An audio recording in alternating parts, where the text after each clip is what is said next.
Assalamualaikum warahmatullahi wabarakatuh. Selamat datang, selamat berjumpa kembali di video sederhana dari Roni Ismail channel ini. Dalam video seri pembuatan RPS atau Rencana Pembelajaran Semester. Saudara-saudaraku, video ini saya buat khusus terutama untuk saudara-saudara dosen-dosen baru yang merupakan dosen-dosen non-kependidikan. Pada video ini saya akan sharing pada saudara-saudara sekalian tentang langkah kedua dalam merumuskan RPS atau rencana pembelajaran semester kita masing-masing, yaitu merumuskan CPMK dan sub CPMK di RPS kita yang sesuai dengan kualifikasi KKNI dan juga sesuai dengan standar-standar di SNDikti. Pada video sebelumnya kita sudah membuat bahan kajian, merumuskan bahan kajian, dan kita sudah memasukkannya di kolom RPS itu. Di contoh yang saya buat adalah contoh dari mata kuliah saya Resolusi Konflik Sosial Keagamaan jenjang S1 dengan 10 materi pokok. Ini semua. Dengan 10 materi pokok ini semua. Nah, pada video kali ini kita akan merumuskan kolom atau unsur RPS selanjutnya yang disebut dengan capaian pembelajaran lulusan mata kuliah atau CPMK dan kemampuan akhir tiap tahapan pembelajaran atau sub CPMK yang nanti akan kita tulis di sini dan juga di sini.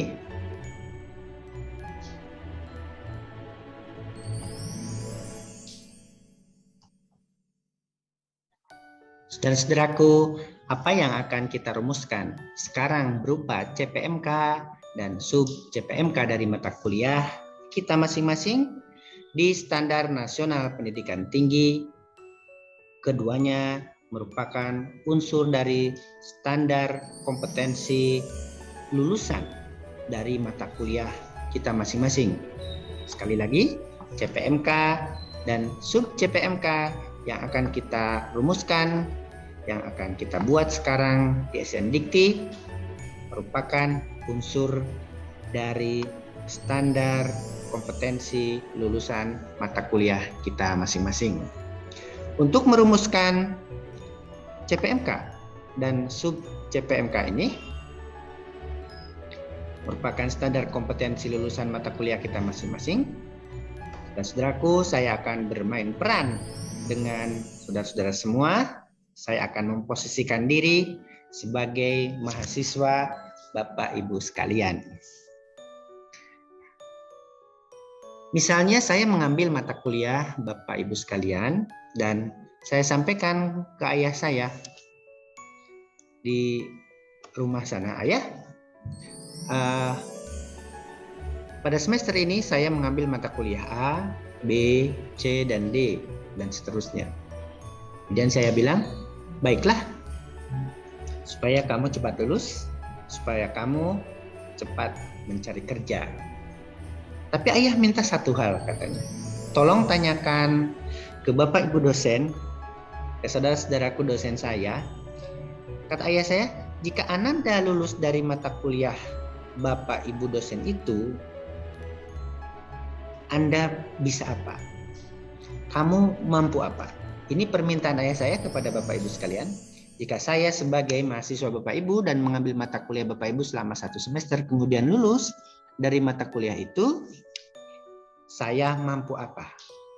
Saya bisa apa? Nah, permintaan ayah ini katanya juga rumuskan dalam sejumlah, jadi tidak satu, banyak. Rumuskan dalam sejumlah pernyataan kemampuan. Mampu ini, mampu ini, mampu ini, mampu ini, mampu ini, mampu ini, dan mampu ini. Mohon Bapak Ibu untuk memenuhi permintaan ayah saya. Jika saya lulus dari mata kuliah Bapak Ibu selama 1 semester, saya bisa apa? Untuk contoh ini, dan jika ada pertanyaan yang sama ke saya, maka saya akan memberi jawaban kurang lebih seperti ini. dari bahan kajian atau materi pembelajaran yang sudah saya tentukan dan sudah saya buatkan videonya di langkah pertama pembuatan RPS, dalam bentuk peta konsep, materi ajar, bahan kajian, materi pembelajaran yang saya rumuskan dalam peta konsep yang terdiri dari 8 konsep utama ini.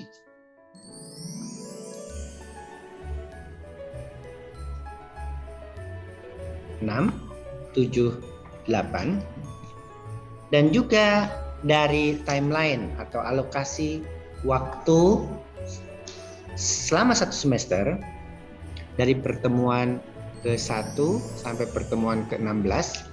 Jika ada pertanyaan dari mahasiswa saya, Pak, saya ditanya oleh Bapak saya.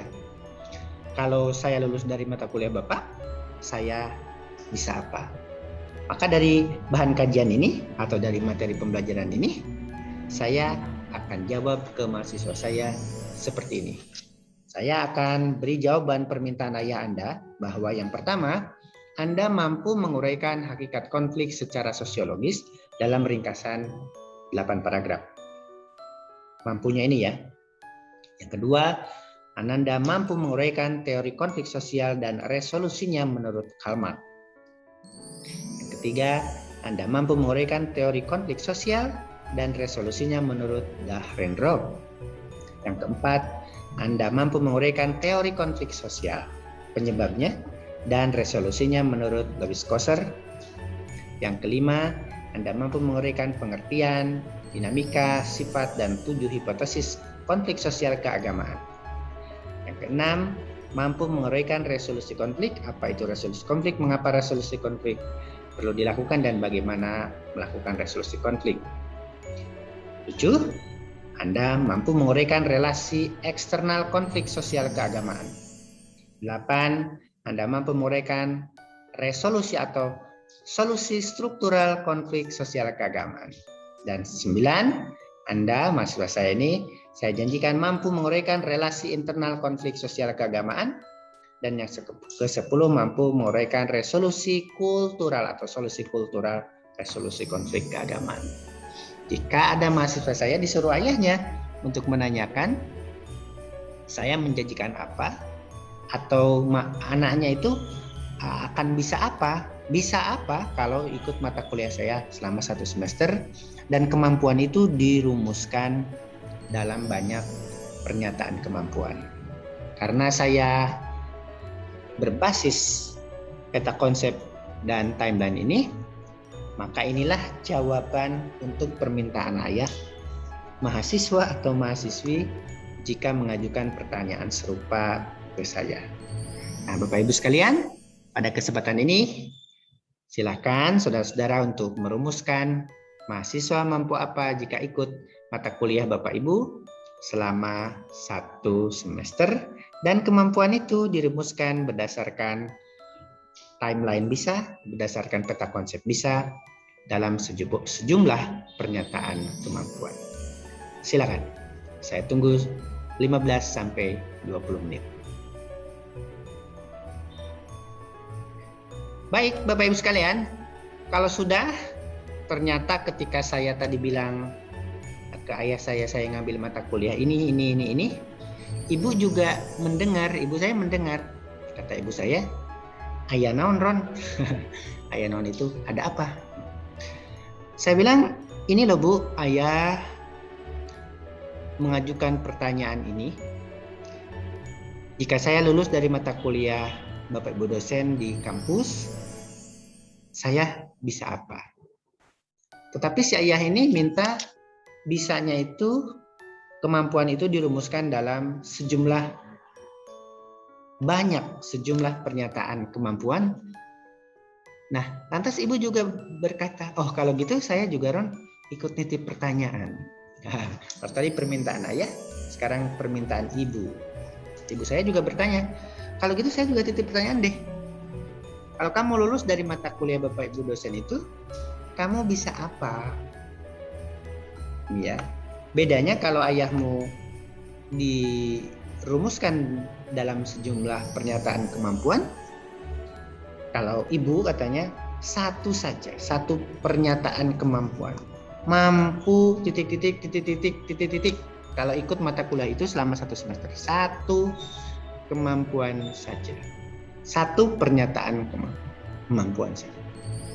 Nah, saudara-saudara, Bapak Ibu sekalian, jika pertanyaan yang sama datang ke saya sebagai dosen resolusi konflik sosial keagamaan, maka saya akan, misalnya ada pertanyaan, Pak, saya dititipi pertanyaan oleh Ibu nih, saya bisa apa kalau ikut mata kuliah Bapak selama 1 semester, dan dirumuskan dalam satu pernyataan kemampuan. Nah, jika ada pertanyaan yang sama ke saya, maka saya akan jawab seperti ini. Permintaan Ibu Anda akan saya jawab, yaitu mahasiswa mampu menganalisis resolusi konflik pada suatu wilayah bekas konflik keagamaan menggunakan teori sosiologi konflik dalam laporan mini riset 10 halaman. Sekali lagi, saya akan jawab, Anda saya janjikan mampu menganalisis resolusi konflik pada suatu wilayah bekas konflik keagamaan menggunakan teori sosiologi konflik dalam laporan mini riset 10 halaman. Mohon diingat tadi si Ibu minta hanya satu pernyataan kemampuan saja. Satu saja. Satu saja. Nah, sekarang bagaimana di mata kuliah saudara-saudara, Bapak Ibu sekalian? Sebelum itu, saya akan kasih contoh mata kuliah yang lain. Permintaan Ibu untuk mata kuliah yang lain, misalnya ini mata kuliah mata kuliah metodologi penelitian. Misalnya permintaan Ibunya saya jawab, mahasiswa mampu membuat proposal penelitian bidang studi agama sebanyak 12 halaman. Itu untuk mata kuliah metodologi penelitian. Ada contoh lain, mata kuliah bahasa Indonesia nampaknya. Mahasiswa mampu mendesain karya ilmiah akademik, dalam bentuk makalah bidang studi agama sebanyak 4.000 kata, 8 sampai 12 halaman. Nah, saudara-saudara, Bapak Ibu sekalian, sekarang bagaimana permintaan Ibu saya jika saya ikut mata kuliah Bapak Ibu selama 1 semester, dan pernyataan kemampuan ini dirumuskan dalam satu pernyataan kemampuan atau kompetensi saja. Silakan Bapak Ibu kerjakan, saya tunggu beberapa saat.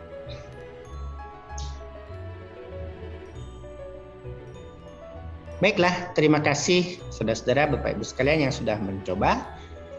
Selanjutnya, sebelum permintaan Ibu dan permintaan Ayah ini saya serahkan, saya ingin dulu bertanya ke Bapak Ibu sekalian. Jika anak Bapak Ibu ambil mata kuliah saya di kampus, kemudian hasil belajarnya tidak jelas, Bapak Ibu ikhlaskah? Maukah menyekolahkan di sekolah, di kampus, di mata kuliahnya tidak menggambarkan hasil belajar yang jelas? Artinya hasil belajarnya tidak jelas, tidak konkret, sulit untuk dibuktikan, sulit untuk diukur. Apa contoh yang tidak konkret itu? Misalnya memahami. Nah, dalam KBK, memahami itu tidak konkret. Menyebutkan, menguasai, ini contoh-contoh yang tidak konkret atau tidak jelas itu. Nah, jika Bapak Ibu masih ada di permintaan Ayah dan permintaan Ibu yang abstrak-abstrak kayak gini, mohon segera diganti dengan menguraikan, menjelaskan, dan lain-lain. Tapi itu akan kita diskusikan selanjutnya. Argumennya, mengapa kompetensi atau kemampuan hasil belajar itu harus jelas? Karena di capaian pembelajaran itu di SNDikti, di buku kurikulum 2014 dan 2019 juga capaian pembelajaran kita, baik yang permintaan Ibu maupun permintaan Ayah, baik yang CPMK itu sebetulnya maupun sub CPMK itu harus smart. Smart. S1-nya apa? Spesifik. Capaian pembelajaran harus jelas. Menguasai itu tidak jelas. Paham itu tidak jelas.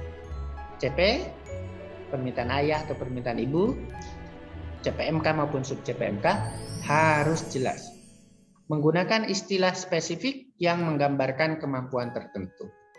Itu di taksonomi biasanya lebih clear, nanti akan kita diskusikan di video selanjutnya. Yang spesifik yang menggambarkan kemampuan tertentu itu contohnya apa? Menguraikan, menjelaskan, membandingkan, mengkritisi, membuat, mendesain. Smart, measurable. CP harus dapat diatur dan diukur. Mampu menguraikan? Bisa? Bisa. Dalam ringkasan 8 paragraf tadi ya, dicontoh, itu dapat diukur. Kemudian achievable. CP harus dapat dicapai oleh mahasiswa. Adakah CP yang tidak bisa dicapai oleh mahasiswa dalam level mata kuliah? Ada, misalnya mahasiswa mampu menjadi guru profesional di mata kuliah itu saja. Mahasiswa mampu menjadi guru profesional. Artinya itu tidak bisa dicapai hanya dengan mata kuliah itu. Dan tentu tidak perlu mata kuliah lain. Kalau hanya dengan satu mata kuliah desain pembelajaran misalnya saja si mahasiswa mampu menjadi guru profesional. Atau contoh yang lain misalnya mahasiswa mampu bersuara merdu. Tidak dapat dicapai karena suara merdu itu dari sana. Kalau mengatur nada, kalau mengatur tempo, iya bisa dipelajari. Tapi untuk bersuara merdu, menjadi guru profesional dalam satu mata kuliah, tentu tidak achievable. Kemudian realistik, CP realistis dan dapat dicapai oleh mahasiswa. Kayak tadi ya, misalnya ada mata kuliah olahraga, mahasiswa mampu melompat dari gedung lantai 10 tanpa cacat, itu tidak realistik. Ya yang contoh yang lebih dekat tadi itu mahasiswa mampu menjadi guru profesional, tidak realistik. Time bound, CP realistis berkaitan dicapai dalam batas waktu tertentu.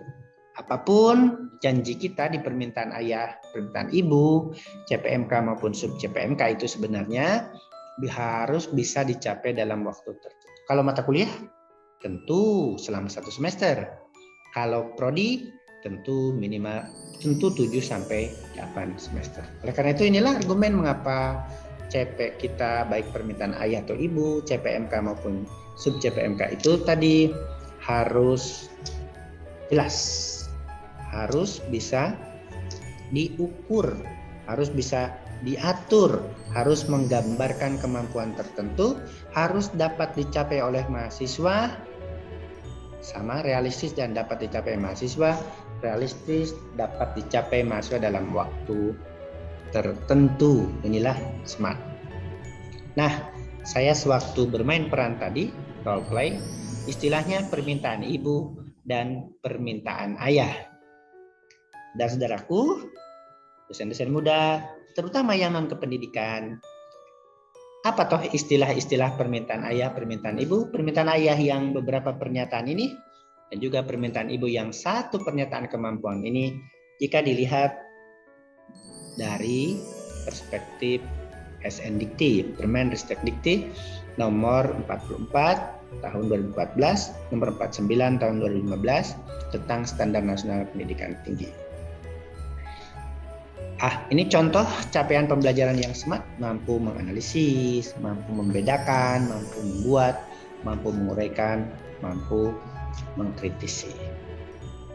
Istilah-istilah yang digunakan, istilah-istilah capaian pembelajaran atau hasil belajar dalam Standar Nasional Pendidikan Tinggi pasal 12 ayat 3. Yang pertama, permintaan ibu tadi yang satu pernyataan kemampuan disebut dengan capaian pembelajaran lulusan yang dibebankan pada mata kuliah. Biasanya disingkat dengan CPL atau lebih populer dengan CPMK. Tapi lengkapnya begini, capaian pembelajaran lulusan yang dibebankan pada mata kuliah. Jadi silakan saudara-saudara permintaan Ibu tadi diganti dengan CPL atau CPMK. Sedangkan permintaan ayah yang beberapa pernyataan kemampuan itu di SNDikti disebut dengan kemampuan akhir yang diharapkan pada tiap tahapan. Nah, ini kan tahapan mingguan, 2 mingguan atau 3 mingguan selama 16 pertemuan untuk 2 dan 3 SKS. Kemampuan akhir tahapan pembelajaran. Di SNDikti ini tidak ada istilah sub CPMK, itu nggak ada. Sub CPMK itu muncul di buku kurikulum tahun 2019. Itu adanya di buku kurikulum tahun 2019. Oke. Di SNDikti pasal 12 ayat 3 ini istilahnya kemampuan akhir tahapan pembelajaran. Dulu CPM atau CPMK itu kita istilahkan atau di KBK disebut dengan standar kompetensi ya. Sedangkan permintaan ayah kemampuan akhir tahapan pembelajaran atau sub CPMK disebut dengan KD kompetensi dasar ini.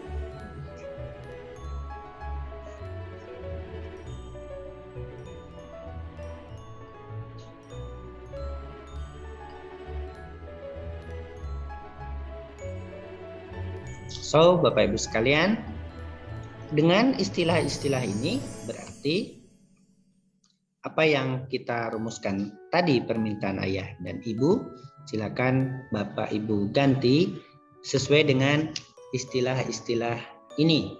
Permintaan ibu disebut dengan CPMK. Ini dia permintaan ibu. Tadi disebut dengan capaian pembelajaran lulusan mata kuliah atau CPMK. Ini capaian pembelajaran lulusan mata kuliah. Untuk mata kuliah saya, mata kuliah Resolusi Konflik Sosial Keagamaan jenjang 6 S1. Itu mahasiswa mampu menganalisis resolusi konflik pada suatu wilayah bekas konflik keagamaan menggunakan teori sosiologi konflik dalam laporan mini riset 10 halaman. Itu juga yang permintaan ayah yang banyak ini 1-10 disebut dengan kemampuan akhir tahapan pembelajaran. Di kolom RPS juga begini. Dan beberapa institusi termasuk di buku kurikulum 2019 itu disebut dengan sub CPMK. Disebut dengan sub CPMK. Sudahkah Bapak Ibu mengertikan ini dan memperbaikinya agar tidak abstrak, agar jelas, agar lebih mudah untuk diukur, dicapai, dan dibuktikan. Baiklah Bapak Ibu sekalian, saudara-saudaraku, para dosen muda terutama yang non kependidikan, jika permintaan ayah, permintaan ibu atau CPMK dan sub CPMK sudah kita rumuskan, itu artinya bahwa kolom RPS tentang CPL atau CPMK dan sub CPMK atau kemampuan akhir tahapan pembelajaran yang ini dan yang ini sudah bisa kita isikan. Dari yang kita buat tadi, CPMK dari mata kuliah saya ini, mahasiswa mampu menganalisis resolusi konflik pada suatu wilayah bekas konflik menggunakan pendekatan sosiologi konflik dalam laporan mini riset 10 halaman. Sedangkan permintaan ayah atau sub CPMK atau kemampuan akhir yang diharapkan pada tiap tahap pembelajaran sudah juga diisikan ke sini. Mahasiswa mampu menguraikan hakikat konflik sosial, mahasiswa mampu menguraikan teori konflik sosial dan resolusinya menurut Karl Marx, mahasiswa mampu menguraikan teori konflik sosial dan resolusinya menurut Dahrenroth. Mahasiswa mampu menguraikan teori konflik sosial dan resolusinya menurut Dahrenroth. Yang kelima, mahasiswa mampu menguraikan pengertian, dinamika, sifat, dan 7 hipotesis konflik keagamaan dalam ringkasan 10 paragraf. Dan yang keenam, mahasiswa mampu menguraikan resolusi konflik, apa, mengapa, dan bagaimana. Mahasiswa mampu menguraikan relasi eksternal konflik sosial keagamaan. Mahasiswa mampu menguraikan resolusi struktural konflik sosial keagamaan. Mahasiswa mampu menguraikan relasi internal konflik sosial keagamaan dalam ringkasan paragraf. Mahasiswa mampu menguraikan resolusi kultural, resolusi konflik sosial keagamaan dalam ringkasan 8 paragraf.